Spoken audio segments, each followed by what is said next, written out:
ہمارے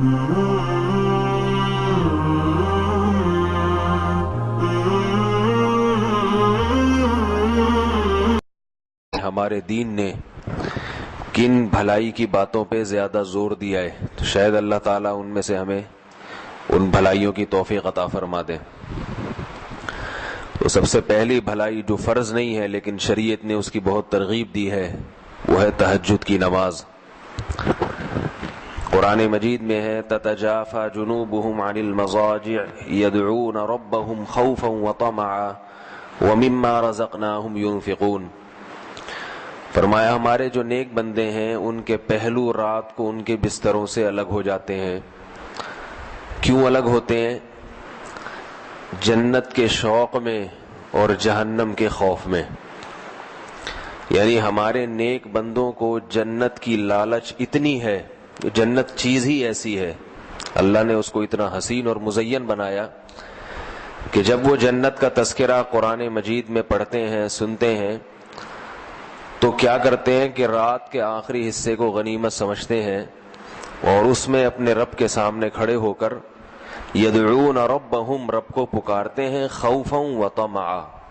جہنم کے خوف سے اور جنت کی لالچ میں۔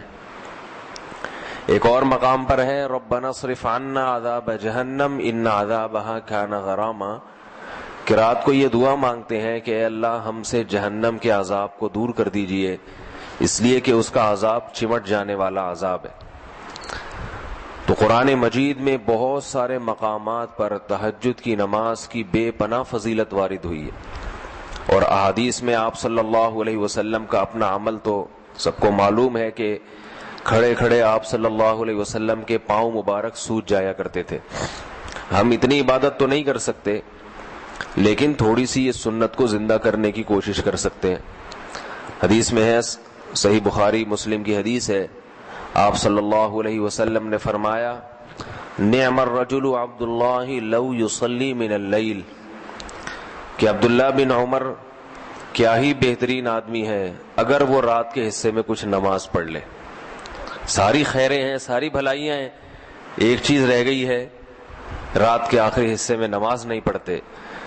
تو عبداللہ بن عمر کے بیٹے حضرت سالم فرماتے ہیں کہ یہ سننے کے بعد میرے والد نے، عبداللہ بن عمر نے، کبھی تہجد میں ناغا نہیں کیا، اور بہت تھوڑا سوتے تھے، ہمیشہ پابندی سے رات کو تہجد پڑھتے تھے۔ ایک اور حدیث میں آتا ہے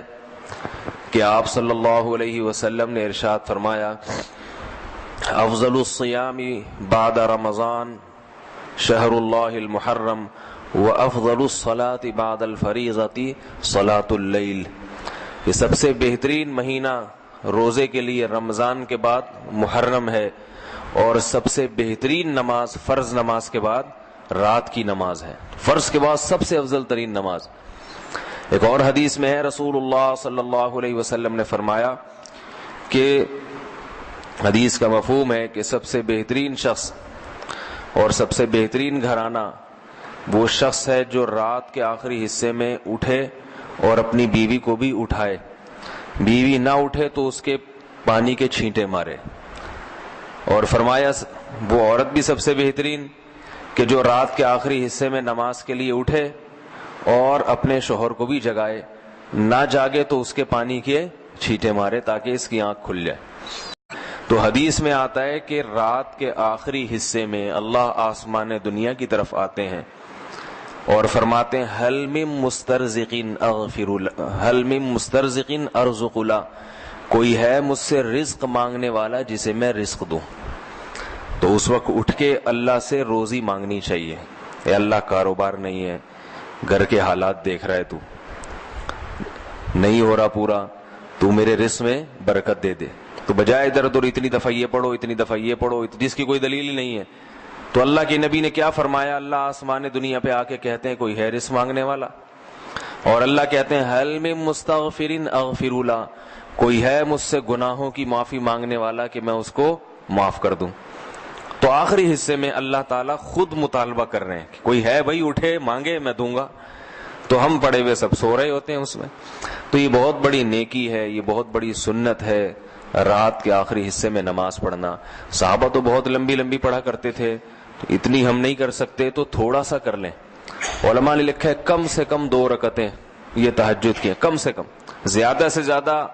8 بھی ہو سکتی ہیں, عام معمول آپ صلی اللہ علیہ وسلم کا, اور اس سے بھی زیادہ ہو سکتی ہیں, لیکن وہ نہیں ہو سکتا تو 2 رکعتیں پڑھ لے انسان. اور حدیث میں آتا ہے کہ آپ صلی اللہ علیہ وسلم سے کبھی رات کی نماز رہ گئی تو پھر آپ دن میں پڑھ لیا کرتے تھے. تو یہ قضا تو نہیں ہوتی, نفل نمازوں کی قضا نہیں, صرف ایک معمول کا پابند رہے انسان. اس لیے آپ نے ترغیب دی ہے, رات کو رہ گئے تو دن میں آپ صلی اللہ علیہ وسلم نے 12 رکعتیں پڑھی ہیں تو دن میں پڑھ لے انسان. اللہ